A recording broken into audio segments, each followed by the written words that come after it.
All right, guys, we are back on the Next Level Agents podcast. And today I am joined by Laura Griffin from Northern Virginia. Laura, how are you doing? Good. How are you? Thanks for having me, Kevin. I'm doing so good. I'm glad to do this. I love it when friends of mine say, "Hey, you need to know someone else. You should talk to someone else or interview them." And that was the case. Mutual friend of ours, someone I've known for a long time, and I think maybe you just met, Laura, in also in Virginia, had introduced. We were messaging on Instagram one night. She's like, "I just met someone that I think you'd probably be interested in knowing." And so I was like, "Tell me more." So she did, and I was like, "Do you feel comfortable making an introduction?" So she did, and here we are. And you and I hopped on the phone a couple of weeks ago for like, maybe all of 5 minutes. Which Yeah. I'm glad though, because what I wanted to do is kind of get to know you now when I can press record and kind of get the good stuff out. I tend to quiz people and ask them about their business and themselves and what makes them tick. And uh, sometimes if I do that on the phone too much, then it could take a little bit away from the interview. So I'm glad to do this. Really, truly, the first time of you and I actually getting to connect while recording. Yeah. No, and we called her the other Laura the whole time at the conference. It was one Laura and the other Laura. The other Laura is fabulous. Yes. Yeah, she is. She's awesome. Well, why don't why don't we start here? First, tell us a little bit about your business, how long you've been in the business, and then I'll kind of dive into the meat and potatoes on the Facebook stuff. But then I'm sure we'll find plenty of stuff to jump around with. Sure. Yeah. So my husband medically retired from the Air Force, I don't know, maybe 13 years ago. And so we moved from Northern California to Northern Virginia. And I had a job as a bank manager and then had my daughter and realized I kind of wanted a different lifestyle, not working 60 hours a week, a little less stress. So I told my husband, I said I was in the real estate industry, but a different capacity in California. I said, I kind of want to go back to real estate. So I just had my daughter and I called who's my broker now. And I said, hey, Eric, you sold me that house a couple of years ago. Do you remember me? And he's like, yes. I said, I think I want to be a real estate agent. And are you hiring anybody? And he said, actually, yeah, I'm growing my team. I think at the time he had maybe less than 10, maybe like 5 or 6 people. And so joined his team. He was like a rainmaker. So he would provide us like online leads and all the thing and the training and all the things you need as a new agent. And then they started their own brokerage maybe 8 years ago or so. So I was on his team for, gosh, maybe 4 years because probably right after I had my son, my second child, I decided to kind of jump on my own and get off of the lead. We called it the leads team, get off of his leads team and kind of take the training wheels off of getting online leads. And so that's kind of how I started in the real estate business. And I've been in Northern Virginia in real estate for just a little over 10 years, just celebrated my 10th anniversary. Awesome. And so, what was it like for you going from being on the leads team or on someone's team to then kind of like, I don't want to say having to figure it out on your own, because at that point it sounds like you had quite a bit of transactional experience. So Mhm. it's not like you were naive to it, like most people are when they first get licensed. But what was that transition like for you? I'm not gonna lie, I was scared. I was like, wait, someone's not gonna buy my signs. I have to buy my own lock boxes. I have to do all these things. What? The training, as we call it, the training wheels came off and you're kind of on your own. And actually I was scared, but at the time, Madison was like maybe 2.5. Braden was maybe just a few months old, maybe not quite a year. And I realized that online leads, he was buying a ton of zip codes and things. But the problem was I had two small children. And so those leads come on, it was like speed to lead. And I always joke with Eric, I've probably lost him hundreds of thousands of dollars on leads because I was not the speed to lead. It was like always during dinner or bath time or something. And so I kind of had to figure it out on my own. And so I gave away the leads because I wasn't, it wasn't my thing. And I'm just not the type of person, like I hate buying a car because I hate when people are like in your face. That's just not me. Like I don't like to be that way. I don't like people to sell to me that way. And so the speed to lead and having to call people like 10 times a day and then text message and email just wasn't for me. So I kind of transitioned into doing more open houses and quickly learned I liked my weekends with my kids. And so that kind of wasn't, that after a while, that kind of wasn't my thing. But I did a lot of open houses, just did a lot of networking and realized that I like more the networking and face-to-face community building than I did the cold leads and like the open house kind of processes. So let me ask you this question, because I think a lot of people, I don't think, I know a lot of people feel that way. very similar to what you just described when it comes to like the networking, in as opposed to the leads or the open houses or even cold calls, etc. Like, but I've also found, and this is true for most people in our industry, that it's one thing to realize kind of what you like doing, but then getting it what I would call systematized and doing it so it's like a regular thing where you're actually following a process, even though maybe it doesn't look or feel like a process to other people. Like, Mhm. did that come natural for you, or did you have to learn that? Because I mean, if you're going to have success with it, you've got to, or if you're going to have a lot of success with it, anyways, you've got to be able to have that in some sort of system. What was that like for you? I realized that I liked like I said, the community. And so I happened to start a Facebook group one night, just for moms in my area, just because I was a new mom of two. We have no family here. And I was struggling just with like mom stuff, as we all are, like how did I, all the things. And I soon realized that my business was coming from open houses, past clients in this mom's group. And it was like, wait a second, I like this a lot better. I'm not giving up my weekends. And about, I think maybe a year or so into it, I had gone to a women in business conference in Sacramento, California, where I'm from. And I heard somebody talk, they were in one of those MLMs. I can't remember what she was selling, whatever it was at the time. And she kind of talked about her systems and how she uses a Facebook group. And I kind of went, wait a second, I like this. Like it's easy. For me, it was easier. Like, right, I can multitask and do different things. And so she taught us like how to capture the email. So that's, kind of the emails from the Facebook group, and how to kind of nurture them along the way and not stand up in front of them every 5 minutes, which is what I hate about salespeople is, hi, I'm a real estate. You got to use me. I'm the best. Blah, blah, blah. She taught us how to kind of be a little bit more sly with our content. And it really clicked for me. And it was weird. I wasn't even at a real estate conference. It was just like moms in business. And so, yeah, I learned some systems from her, and I did implemented them into my group to then turn it into a lead magnet for my business. That's awesome. So, uh, how old is the Facebook group now? Oh my gosh. So 2017 roughly is when I started. Okay, so six years ish. Yeah. What how many members are a part of that group? Just about 10,000. And then we've got many little, it's hard to explain why, but we have these little year groups with the main group. And there's maybe like 4 or 5,000 in those groups. And so there's, probably a little over 10,000, maybe almost 15,000. That's fantastic. And then give me an idea, either last year or last 12 months or year to date, whatever's like easy on the top of your head. What kind of like transaction, either volume or units, have you pulled directly from that group? Last year I did over $22 million, and 90% of it came from that group. Wow. Yeah. And it's a free group. I wasn't paying for Zillow leads and all the things. It's free lead generation. So that was that's nice, and it's more personal lead generation and warmer than like cold calling or something else like that. Why do you think that works for you? So I'm slightly extroverted, but I'm slightly introverted. Like I don't like I would just die if you dumped me. Like we always joke, my husband, there's a pest control guy that always comes around our neighborhood and door knocks and stuff to sell. My husband's like, if that had to be your job, you would just die. I was like, oh yeah, that is not me. I'm not going to just go out and knock on people's doors. And sometimes when I go to big networking events, I'm like always in the corner because I'm like, oh. But this was a way for me to still be social and outgoing. But even though I don't know anyone, I'm not as shy, right? Because we're a little less, timid behind the screen, right? Right. And it felt easier for me. Like people needed help, and I think we all like to help. And so when someone said, "Hey, I need a painter," or "Hey, where to get my kid's hair cut," or "What's the best doctor," being able to provide that, although I'm providing value to my group and content, they're remembering me. So then when they want to buy or sell, they think of me because I'm a real estate agent. I have all the answers. That's awesome. So they think. What what kind of content do you normally post or put up in that group?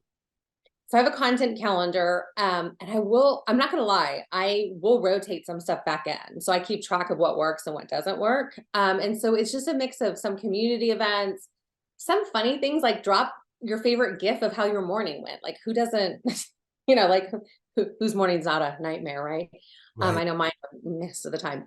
So there's some engagement posts. I do post some of my coming soons, and I use it as a marketing tool when I'm doing listings of, hey, I've got an exclusive group of 10,000 people. We can push out your coming soon marketing to it. And then I have some guides that have like a buyer's guide, a seller's guide. I've got a relocation guide. I've got where to find the best pumpkin patches, or where's the best apple picking or Christmas lights. So there's a mix of community value things in there as well. And then just some fun stuff, like, because we just have a little bit of fun. So Yeah, why not? I was gonna say it sounds like you actually have a good mix. You're not hiding the fact that you sell real estate, but you're Mhm. also not jamming it down their throats either. I think that sounds to me like you found a good balance there. Yeah, because I don't like the nothing. We'll joke about, like, because right now we're looking at buying a new car, and someone says that nothing is worse to me than a car salesman who treats me like a Zillow lead. Like, I don't want you just like constantly just pounding me. That doesn't appeal to me, and I don't think it appeals to most people. So I kind of like to treat it as that. And I started my group too. It wasn't as a lead generation source. It was just like, I'm a mom and I need mom friends and I need help, and I'm sure there's other people in my shoes, so it really came from a place of giving back versus getting leads, which I think is kind of the main difference too. It's more of a community based group. That's awesome. Um, did it take you a while to like think back to like when you first started the group? Like, did it take you a while to kind of come up with that sort of, I'll call it content flow or rotation of how, like, I think for some of us who have Facebook groups, or I'll call it any sort of community, whether that's on Facebook or not, like there's other platforms for sure that you could do this. The, a lot of times the question is like, how much real estate content is enough, or maybe Mhm. how much is too much, right? Because I think some of us will tend to err on one side or the other. What at the beginning, what was that like for you? And did maybe it hasn't changed? Maybe you were lucky right out of the big gate, or is that something you've had to tweak over the years? I've definitely tweaked over the years. And at the beginning, I was kind of, I guess, like a secret agent. Like, I didn't really advertise it. And then I started realizing people would recognize my name or my face, or and other, they were getting other marketing pieces from me. And then over the years, I've actually gone to, I consume a lot of different content from different business coaches and different people, but in other industries, not in real estate, because I think it's so valuable to learn from other industries, Yeah, because doing things that we can use. And so I learned a couple different ways of doing things, like I never had a nurture system. I collected all these I had thousands of email addresses. And one was at a conference. They were like, why aren't you nurturing your list and sending out weekly content like they do in their sales funnels? And so I kind of tweaked that. And then as I started doing the emails, one client emailed me one day and she's like, I've been getting your emails for 3 years. Can you help me buy or sell a house? I was like, yes, I can. So emails for 3 years worked. Wasn't, the quick thing. And then I do a mix of some real estate content, but it's a little bit more um not in their face. Like, I did a post a couple months back, the first week of the month, first Saturday of the month, Home Depot does a kids workshop. And I happened just to post on my or my business page and in my Facebook group, hey, I'm on my way to a listing appointment. We got a little bit of time in with my kids this morning at Home Depot. We made this great, cute little treasure box, had a great time. It's a great free event, for you to go to with your kids on a Saturday morning. Posted on my page and I got, I don't know, maybe like 100 views. Posted in my group and I got over 5,000 views and a ton of engagement. Like, people didn't know. But it was a way for me to say, I'm a real estate agent. I'm going to a listing appointment, but it wasn't in their face. yeah, So it's little things like that where you're kind of sliding it in there, but then they'll remember it when they need it. yeah, absolutely. That's really great. So you mentioned collecting the email addresses. Are you, besides the emails, are you doing anything else to sort of communicate with your community outside of the Facebook platform? Like, so the reason I ask, and this is partially selfish, I've got a Facebook group as well. It's actually for real estate agents, Yep. and I so for a couple of years I was a member of a like a mastermind called Genius Network, where there's a ton of like probably 100 different industries are represented, lots of really great marketers, and some of the best marketers in the world I had, directly to, one-on-one say to me, like, you've got to communicate with these people outside of Facebook too. Cause it's just, otherwise you're you're completely at their disposal. And if they change something on you, it's too bad. They have your whole thing. So do you want this to be your group or Facebook's group? And so, Mhm. that was one thing that has stuck with me and we tried to do. And I'm curious, have you done any of that besides the emails? And if so, what does that look like for you today? Yeah, so Facebook owns the group. So, and I've had friends where they've had massive groups and they've been closed down, and it happens. So collecting them is really important. One little tip I would say is too, is if you have a group, whoever starts it is like the main admin, and Facebook will recognize them as the owner. But add somebody else that you trust, whether it's like a spouse, a sibling, something as another admin, because what happens is, or even if you get put in Facebook jail and you can't do anything, they can still run the group. And then yeah, I collect the emails. They get a weekly email from me, so they're in my database. And then I'll collect emails too. We'll do events and things like that. Like my Santa party's coming up on December 2nd. And so like we'll collect email addresses there. But as far as other than sending them like weekly content and stuff like that and having some events, and we were doing a lot more in-person events pre-COVID, trying to bring that back as things are kind of opening, as things have opened up. But I don't really do anything else off of Facebook. I kind of try to keep it in there as much as I can, but I do have the email addresses. So if one day I do get shut down, I can restart another group and say, hey, we're moved over to here. That's awesome. What, what other, like, what are the things that you think, people should think about when they're maybe someone who's like thinking about starting their own group, or maybe somebody out there listening right now, they have a group, and whether it's something hyper local, uh around something like mom's group, or maybe it's around maybe an activity or a hobby or something like that. What are some of the mistakes that you see people doing, or things that they maybe should be doing to help them sort of monetize that business wise? So I spoke at a women's conference just a couple weeks ago for women in real estate, and someone said they had a hiking group, and it was, I forget, just hiking something. The problem was, and they were going to use it for real estate. The problem was there wasn't a town attached, or a city, or a county, or something, a location. So we're real estate, or we're hyper local, right? So you're going to want, like mine's Loudon Moms, or you want like Sacramento Community Group, or Sacramento Moms, or Dallas, Texas, or whatever it is, because when people are looking for a group to join, they're going to look hyper local. You're also going to collect the relocation people, because the first thing someone does whenever someone's moving is, it's always, and I hate to say this, but it's almost always the wife. They start searching on Facebook groups for moms groups and community groups to join, to learn about that area and to learn about the schools and everything. So if you don't have that location name, whether it's a city, a town, if your HOA is big enough, or neighborhood is big enough, like I use the county because ours is about 500,000. If you don't have that city in the name and in your description, it's going to be harder for people to find it when they're using Facebook as a search engine, like a Google. So I wouldn't do, like we love hiking. Like, don't just do like we love hiking group. Um, and also that might have been a little too niche down. Even if they did like hikers of, Loudoun County or something, that might still be a little too nichey down. And it's got to be a location that people know. Like I was talking to a realtor today when I was out shopping, and she was asking me about it, and she was going to do southwest of some county, like southwest of this particular county, and I was like, well, but we don't call it that. Like nobody knows what that is.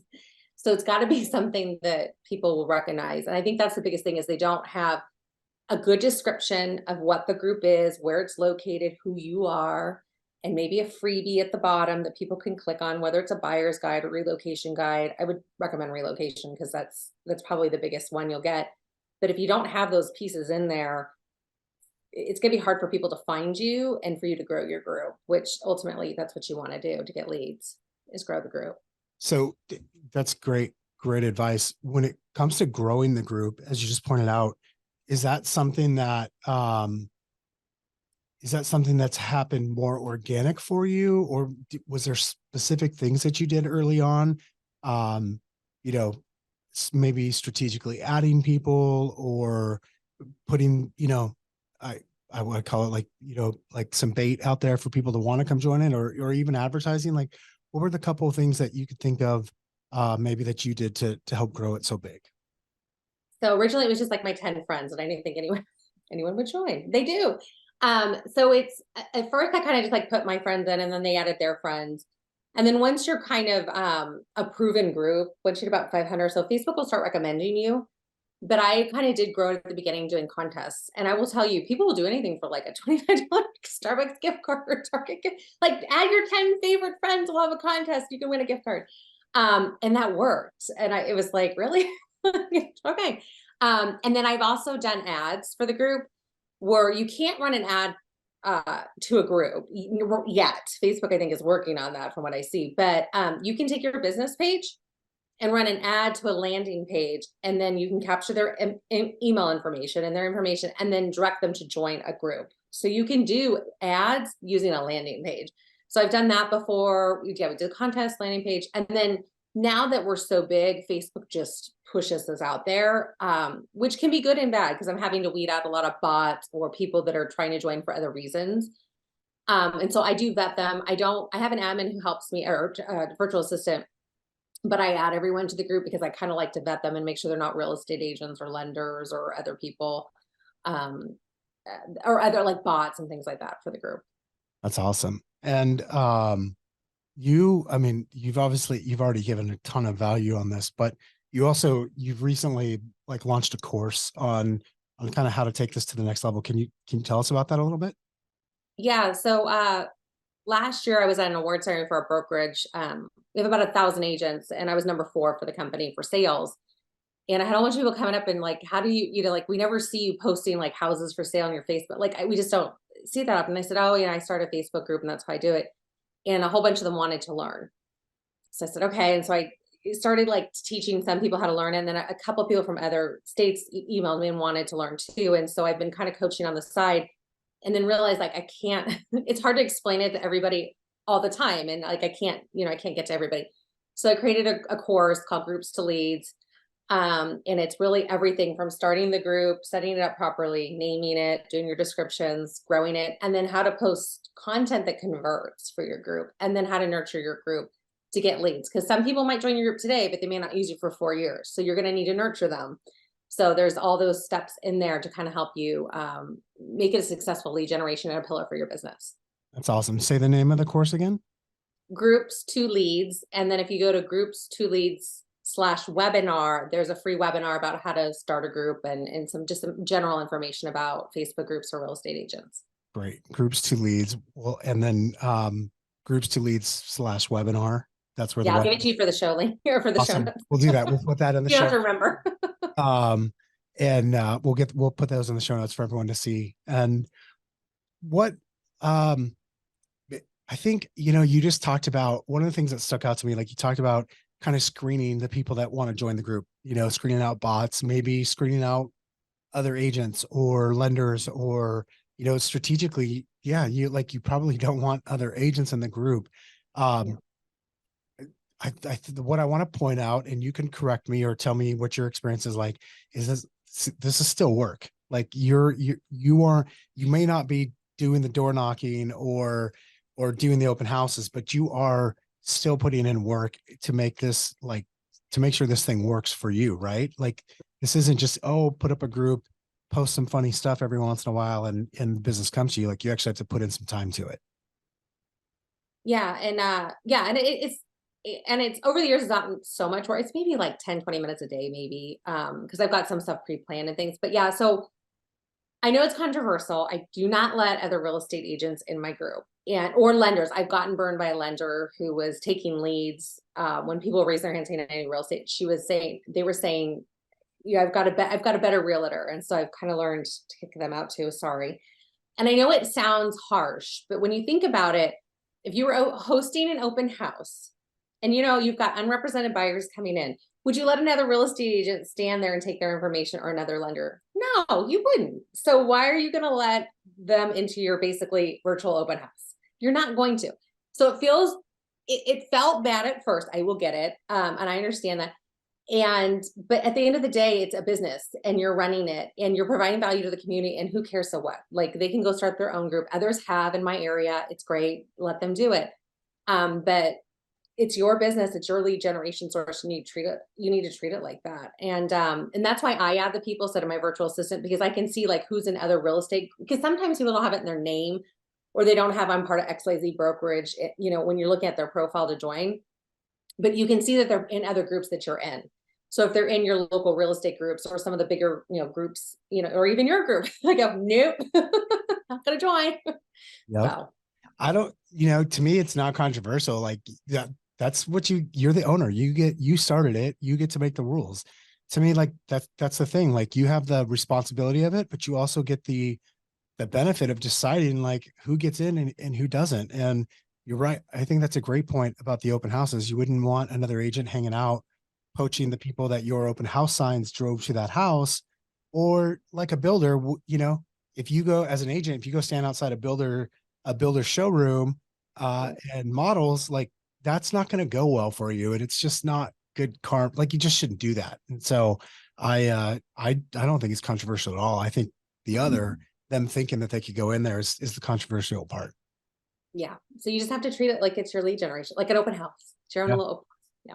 that's awesome. Well, I think it is. And I think it's great. I love what you've built. Anything else you'd want to share with us today before we go on, whether it be on Facebook groups or just kind of your business journey overall? No, I'd say start a group, and I see so many agents, oh, I started when it wasn't successful. And but you got to put the effort into it and you got to have it set up right. Because part of it is your description's not appealing people, the name is not right. Or you're not, or people aren't posting in the group because you're not teaching them what to post, or you're not providing the content to get it kind of driving. So it does take time. At the beginning, I would say I'd spend hours a day in it, but it's like my dial. You know how many people are saying there's calling 100 homes a day or whatever, you're speed dialing. So you do have to put the work in. It's not going to be, and it's not an overnight thing. I'm not going to lie. Like it's not, you're going to start a group today and tomorrow you're going to have 50 leads. It's more of the long game. But when it clicks, it's really cool. Although my kids hate it because like we'll go to the store, so many people recognize me and they hate it. But I like it. You get to be a local celebrity and people think you know everything when really I don't know everything, but they think I do. So I would say just start it. If you've had problems with the group or anything, reach out to me. I'd be happy to. I looked at someone's group today and kind of gave them some feedback on things they can tweak, because sometimes it's just one little tweak and it'll click and it'll start to grow and provide what you want. And don't be afraid to post the same content over and over. Like I have one post and I probably post it maybe once a quarter, once a trimester. And it's what, if there was one thing in your home that you could change, what would it be? And what's powerful about that is sometimes you'll get people, I hate the color of my living room is blue. You'll get people, I hate my neighbor, I hate my HOA, my house is too small. But when people are putting, I'm having a baby and I need a bigger house, or my yard doesn't work for my dog, it's such a powerful thing because you can start conversations with them online, but then you can also take their name. If it's Susie Q and she lives in XYZ city, go to your MLS, look up Susie Q in XYZ city and start marketing to her. Yeah. Because now you know that they're thinking, there's the wheels are turning. So start marketing to them with more digital content via email, or you can mail them postcards and things like that. Or reach out and say, hey, your house is getting too small because you're having a baby. Congratulations. Here's my trading up guide, or my, whatever it is, to kind of help them get that ball going. So that it's a powerful thing, because you're going to learn things about your members and be able to identify clients before they know that they're ready to buy or sell. It's really smart. That's really smart. Laura, thank you for taking the time out today to join us and share some of this. I know a lot of people just got a ton of value, are going to get a ton of value out of listening to this. And I just want to say thanks. Thank you for having me. And thank you for Laura for introducing the other Laura for The other introducing Laura. Yes. the other Thank Laura. you, Laura, Yeah. for the introduction. And thank you for spending some time with us today on the Next Level Agents podcast. Thank you. All right. Talk to you guys next week.